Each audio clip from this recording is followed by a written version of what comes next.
কল্যাণ কাকলির সংঘাত তুঙ্গে। সংসদে বারবার অপমানজনক মন্তব্যের অভিযোগ। কল্যাণের বিরুদ্ধে এবার স্পিকারকে চিঠি কাকলির। লোকসভার স্পিকার ওম বিড়লাকে চিঠি কাকলি ঘোষ দস্তিদারের।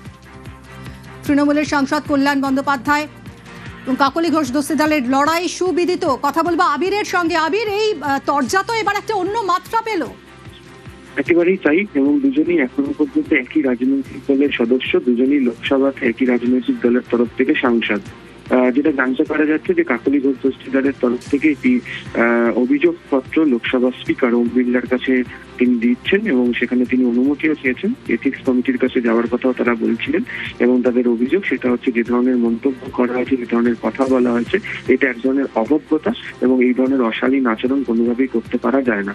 একই সঙ্গে তারা উল্লেখ করেছেন যে মন্তব্যগুলোকে সাংবাদিক সম্মেলনের মধ্যে করা হয়েছে, এখানে একজন মহিলা জনপ্রতিনিধি কে অপমান করা হচ্ছে এবং এই ধরনের আচরণ কোনোভাবেই কোনো মহিলার সাথে করতে পারা যায় না। তাহলে এই সংক্রান্ত বিষয় নিয়ে কাকলি ঘোষ দস্তিদারের তরফ থেকে স্পিকারের কাছে ইতিমধ্যেই জানানো হয়েছে এবং এথিক্স কমিটির কাছে দিতে চলেছেন কাকলি ঘোষ দস্তিদার। সঙ্গে থাকো আবির।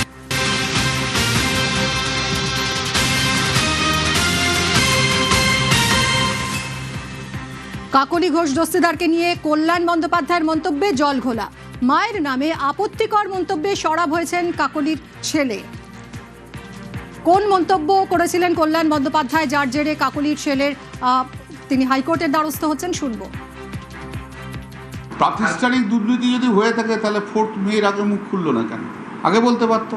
সেই দুর্নীতির মধ্যে তো ওনার নামও রয়েছে। প্রাতিষ্ঠানিক দুর্নীতির মহারানী উনি। 5 লাখ টাকা নারদাতে কে খেয়েছিল? কাকলি ঘোষ দস্তিদার নিয়েছিল। পশ্চিমবাংলায় প্রথম সিন্ডিকেট কথা উঠেছিল রাজারহাট মিউনিসিপ্যালিটিতে, তখন রাজারহাট মিউনিসিপ্যালিটি ছিল, তখন সিন্ডিকেটের নাম উঠে এসেছিল। সেই সিন্ডিকেট কারা চালিয়েছিল? উনি অনেক কথা আমার সম্বন্ধে বলছেন নাম না করে। ওনার মুখ কি? এখন আমি যদি মহিলাদের সম্বন্ধে বলি তাহলে বলবে যে মহিলা বিদ্বেষী, কিন্তু পুরুষদের যখন বলা হয় তখন মুখ কি, বাপ রে বাপ! এটা মহিলার মুখে এরকম কথা শোনাই যায় না। কে দুর্নীতি আর কে দুর্নীতিপরায়ণ আর কে সৎ বাংলার মানুষ খুব ভালো করে জানে।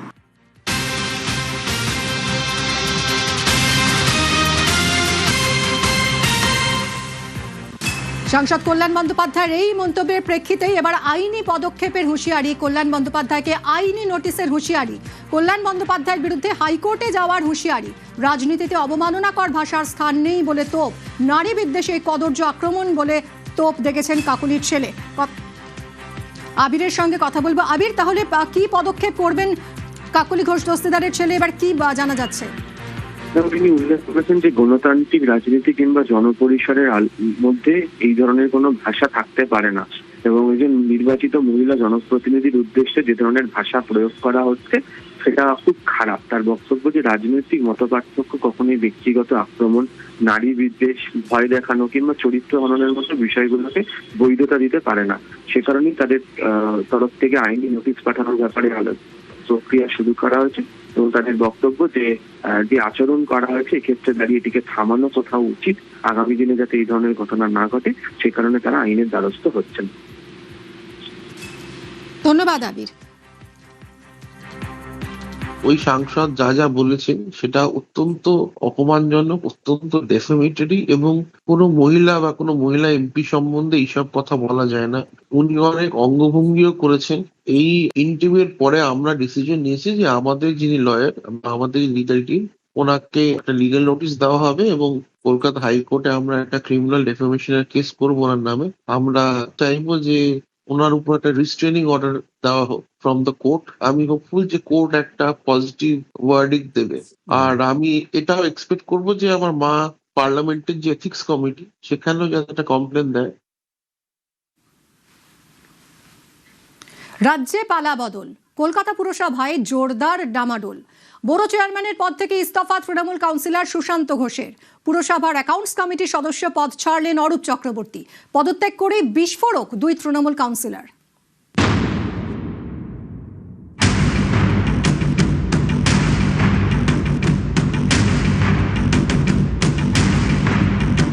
মমতা বন্দ্যোপাধ্যায়ের কাছে আমরা কেউ ঘেঁষতে পারতাম না এই সমস্ত মন্ত্রীগুলোর জন্য। এই যে গত 15 বছরে মমতা বন্দ্যোপাধ্যায়ের স্নেহ এবং প্রশ্রয় যে তথাকথিত নেতারা বাজার করে বেড়ালেন, সেই নেতারা আজকে কোথায়? যখন কর্মীরা ঘর ছাড়া, বাকি যারা হোমরা চোমরা কেষ্টু বিষ্টু নেতৃত্ব, আমরা যারা লোকাল স্তরের জনপ্রতিনিধি, আমরা আমাদের মতো করে চেষ্টা করেছি কর্মীদের পাশে থাকা। বাকি যারা ভিভিআইপি নেতৃত্ব, যাদের কনভয়ের আগে 4টে 5টা 6টা পেছনে গাড়ি থাকে, তারা করছে। রাজ্যে পালাবদল, কলকাতা পুরসভায় ডামাডোল, এবার ছোট লাল বাড়িতে ইস্তফার ধাক্কা।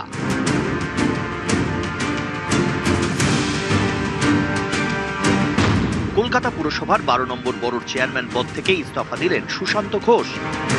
কলকাতা পুরসভার অ্যাকাউন্টস কমিটির সদস্য পদ ছাড়লেন অরূপ চক্রবর্তী। তবে কাউন্সিলর পদ থেকে ইস্তফা দেননি কেউই। এদিন কলকাতা পুরসভার কমিশনার স্মিতা পান্ডের কাছে ইস্তফাপত্র জমা দেন 2 তৃণমূল কাউন্সিলর।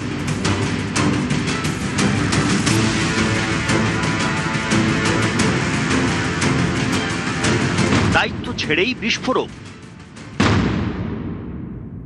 কোনো কথা বলতে গেলে মমতাদির কাছে পৌঁছতে দেওয়া হবে। ধর্মতলার মঞ্চে কটা এমএলএ উঠতে পেরেছে, যে সমস্ত সেলিব্রিটি সিরিয়াল যারা দেখেছেন তারা আগে সবার আগে পালিয়েছে। দলের কর্মীরা, নেতারা, এমএলএরা যারা লোক নিয়ে আসতো, কাউন্সিলরদের কথা ছেড়েই দিত। তারা মঞ্চে ওঠা তো দূরের কথা, সাইডে কোনায় জায়গা পেতেন। আর যাদেরকে আলো করে মঞ্চ পরিবেষ্টিত করে রাখা হতো, তারা সবার আগে পাল্টি পেয়েছে। তাহলে দলটা কাদের জন্য? তৃণমূল কংগ্রেস তো তৃণমূল স্তরের কর্মীদের জন্য। সেই তৃণমূল স্তরের কর্মীরা কোথায় গেল? আজকেও যখন সেই কর্মীরা বিপদে, তাদের পাশে তাদের অভিভাবকরা নেই। এতদিন যারা Z+, Y+ ক্যাটাগরি নিয়ে ঘুরে বেড়াতো মন্ত্রীরা, গত কয়েকদিনে 24 দিন 25 দিনে কোনো মন্ত্রীকে খুঁজে পাওয়া যায়। এক একজন মন্ত্রী 4টে 5টা জেলার দায়িত্ব ছিল, বড় বড় রাজনীতিবিদ ছিল। মমতা বন্দ্যোপাধ্যায়ের কাছে আমরা কেউ ঘেঁচতে পারতাম না এই সমস্ত মন্ত্রীগুলোর জন্য। এই যে গত 15 বছরে মমতা বন্দ্যোপাধ্যায়ের স্নেহ এবং প্রশ্রয় যে তথাকথিত নেতারা বাজার করে বেড়ালেন, সেই নেতারা আজকে কোথায়? এই প্রশ্ন তো তারা দেবে। কনভয় নিয়ে ঘুরে বেড়ালেন, সমস্ত সুযোগ সুবিধা ভোগ করলেন, সেই নেতারা আজকে কোথায়? কেন তাদেরকে আজকে খুঁজে পাওয়া যাচ্ছে না? দল থেকে নির্দেশ দেওয়া হচ্ছে, বাকি নেতৃত্বরা কোথায়? যখন কর্মীরা ঘর ছাড়া, বাকি যারা হোমরা চোমরা কেষ্টু বিষ্টু নেতৃত্ব, আমরা যারা লোকাল স্তরের জনপ্রতিনিধি, আমরা আমাদের মতো করে চেষ্টা করেছি কর্মীদের পাশে থাকা। বাকি যারা ভিভিআইপি নেতৃত্ব, যাদের কনভয়ের আগে 4টে 5টা 6টা পেছনে গাড়ি থাকে, তারা আজকে মানতে হবে মানুষের জনাদেশ আমাদের বিপক্ষে গেছে।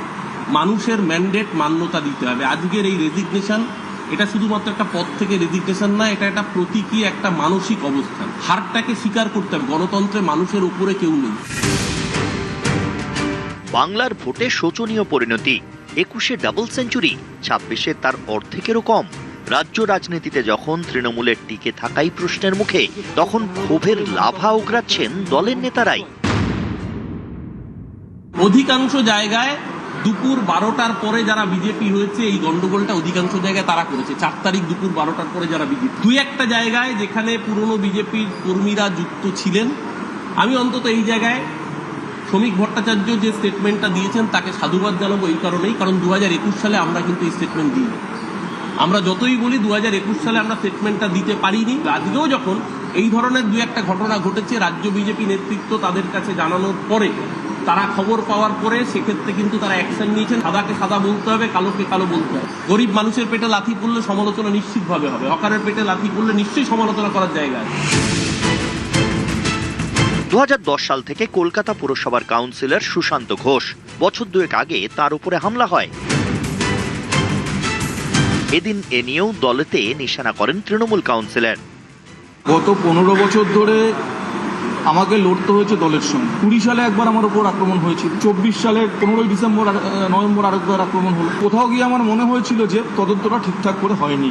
পুলিশ আধিকারিকরা যে তথ্য সামনে খাড়া করেছিল যে প্রধান যে অভিযুক্ত সে দুবাইয়ে পালিয়ে গিয়েছে, সেই দুষ্কৃতী ধরাও পড়ে। কিন্তু অদ্ভুতভাবে যে 7 জন ধরা পড়েছিল, একমাত্র প্রধান অভিযুক্তরই জামিনটা হয়ে যায়, বেল হয়ে যায়। বিভিন্ন সময় এই তদন্তের অভিমুখটাকে ঘুরিয়ে দেওয়ার চেষ্টা করা হয়েছে। নতুন মুখ্যমন্ত্রী এসছেন, তার কাছে অনুরোধ করব প্রকৃত তদন্ত করে যদি প্রকৃত দোষীকে খুঁজে পাওয়া যায়, তাহলে তার কাছে আমি কৃতজ্ঞ থাকবো। কারণ এটা আমার পক্ষে জানা অত্যন্ত জরুরি যে যে ঘটনাটা ঘটেছিল সেটা আমার মশারির ভেতরই হয়েছিল না বাড়ির ঘরের বাইরে হয়েছিল, এটা জানাটা আমার খুব জরুরি। নেতা তো আমরা ছিলাম না, নেতা তো ওরা ছিল। আজ দল খারাপ সময় পড়েছে বলে চলে যাব? এর ঘাড়ে ওর ঘাড়ে দোষ দিয়ে নিজের জায়গায় নামুন না ভাই। আসলে রাজনীতির সঙ্গে এদের কোনোদিন জীবনে কোনোদিন সম্পর্ক ছিল না। সব 2011-র পর থেকে সব বড় বড় নেতা বনেছে, আর এদেরকে বড় নেতা করার জন্য অভিষেকই দায়ী। মুখপাত্র হয়ে গেছে, জেলায় জেলায় ঘুরেছে, বক্তৃতা দিয়েছে, চলে এসছে। আরে জেলায় গেলে তো জেলার সাংগঠনিক দিকটা দেখতে হবে। আমাদের দলের অবজারভার তুলে দিয়ে আইপ্যাক নিয়েছে না, দলটা আজকে এই জায়গায় দাঁড়িয়ে গেল। কার মস্তিষ্ক প্রসূত আমি জানি না বাবা। পালা বদলের পর থেকেই একের পর এক পুরসভায় ডামাডোল। তৃণমূলের শতাধিক কাউন্সিলর ইস্তফা দিয়েছেন, একের পর এক পুরসভা হাতছাড়া হচ্ছে। ডামাডোলের ছবি কলকাতা পুরসভাতেও। নিউজ 18 বাংলা। সীমান্ত সুরক্ষায় নজিরবিহীন পদক্ষেপ, নিশ্ছিদ্র নিরাপত্তা, নিয়মিত নজরদারি, চটজলদি অ্যাকশন। ভারতের সীমান্ত সুরক্ষায় এবার স্মার্ট বর্ডার, ঘোষণা স্বরাষ্ট্রমন্ত্রী অমিত শাহের।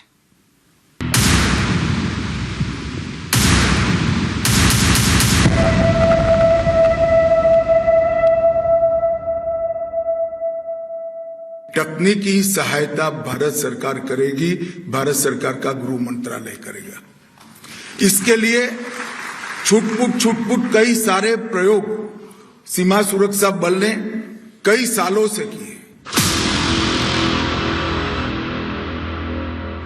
স্মার্ট বর্ডার, নিশ্চিদ্র নিরাপত্তা, অত্যাধুনিক নজরদারি, চটজলদি অ্যাকশন। ভারতের সীমান্তে এমনই সিকিউরিটি গ্রিড তৈরি করছে মোদী সরকার। কেন্দ্রের ফোকাসে পাকিস্তান এবং Bangladesh border. Smart border, smart নজরদারি, 6000 কিলোমিটার জুড়ে সীমান্তের উপর উড়বে ড্রোন। রাতেও নিশ্চিদ্র নিরাপত্তা। দৃশ্যমানতা শূন্য হয়ে গেলেও নজর সরবে না। থার্মাল ক্যামেরা ধরিয়ে দেবে অনুপ্রবেশকারীকে। 4 দশক ধরে দেশের পশ্চিমের পাকিস্তান সীমান্ত এবং পূর্বের বাংলাদেশ সীমান্ত দিয়ে অনুপ্রবেশ কেন্দ্রের বড় মাথা ব্যথার কারণ। ঘুষপেটিয়াদের প্রবেশ চিরতরে বন্ধ করতে এবার স্মার্ট বর্ডার। উন্নত মানের প্রযুক্তি দিয়ে ভারতীয় সীমান্তে বসতে চলেছে নয়া রক্ষা কবচ। সীমান্তের খুঁটিনাটি আতশ কাচের নিচে ফেলে দেখার কাজ করবে কন্ট্রোল রুম। কোথায় সমস্যা? সীমান্তে কোথাও নদী, কোথাও পাহাড়, কোথাও দুর্গম গিরিপথ। বেশি ঠান্ডায় সীমান্তের কিছু এলাকায় দৃশ্যমানতা কমে যায়। খারাপ আবহাওয়ার জেরে রাতে পেট্রোলিং কঠিন হয়ে পড়ে। অনুপ্রবেশকারীরা নজরদারি এড়াতে দুর্গম এলাকার সীমান্ত বেছে নেয়। জঙ্গি বা পাচারকারীরা সীমান্ত পেরোতে খারাপ আবহাওয়ার সময়কেই বেছে নেয়। এবার তাই বর্ডারে ভার্চুয়াল নজরদারি। সীমান্ত দিয়ে মাছি গলারও উপায় থাকবে না। आने वाले 1 साल के अंदर ही स्मार्ट बॉर्डर कंसेप्ट के साथ सीमा सुरक्षा बल की सुरक्षा में सभी प्रकार की तकनीक को लैस कर एक अभेद बॉर्डर की हम सुरक्षा की ग्रिड बनाने का काम आगे बढ़ रहा है। और बहुत कम समय में गृह मंत्रालय ड्रोन, रडार, आधुनिक कैमराज और बाकी सारी तकनीक के साथ एक स्मार्ट बॉर्डर के प्रोजेक्ट को लेकर देश के सामने आएगा। স্মার্ট বর্ডারের লক্ষ্য প্রযুক্তি নির্ভর সীমান্ত সুরক্ষা। সীমান্ত সুরক্ষার পরিকাঠামোয় আমূল পরিবর্তন। নিশ্চিদ্র বর্ডার নেটওয়ার্ক। কি এই স্মার্ট বর্ডার? ডিজিটাল পদ্ধতিতে সীমান্তে নজরদারি। নজরদারিতে রেডার, স্মার্ট ক্যামেরা, ড্রোন। সন্দেহজনক কিছু দেখলে সঙ্গে সঙ্গে চিহ্নিত করা। तकनीकी सहायता के बाद आपका पराक्रम, आपका शौर्य, आपका समर्पण, आपकी देशभक्ति के साथ साथ एक मजबूत सपोर्ट तकनीक का भी आपके पास उपलब्ध होगा, जिससे हम दोनों सीमाओं को सुरक्षित कर देंगे। সীমান্ত সুরক্ষায় জিরো টলারেন্স, তাই project smart border. Smart border সিস্টেমে কি থাকবে? Drone, thermal camera, night vision camera, pan tilt zoom camera, bullet camera, AI data analyst, radar system, real time data monitor. जब तकनीक आगे बढ़ रही हो तब हमने भी सुरक्षा में तकनीक का उपयोग करना पड़ेगा। इसके हर कंपोनेंट के लिए गृह मंत्रालय ने अनेक प्रकार की कवायद की है और लगभग एक इन टोटो स्मार्ट बॉर्डर के काम में हम बहुत नजदीक पहुंच गए हैं। मैं सीमा सुरक्षा बल के जवानों को भरोसा दिलाना चाहता हूं कि ये 60वें साल में ही हम स्मार्ट बॉर्डर प्रोजेक्ट को लॉन्च कर बांग्लादेश और पाकिस्तान की पूरी सीमा को हम अभेद करेंगे और इससे आपके काम में आपको बहुत बड़ी तकनीकी सहायता उपलब्ध हो जाएगी।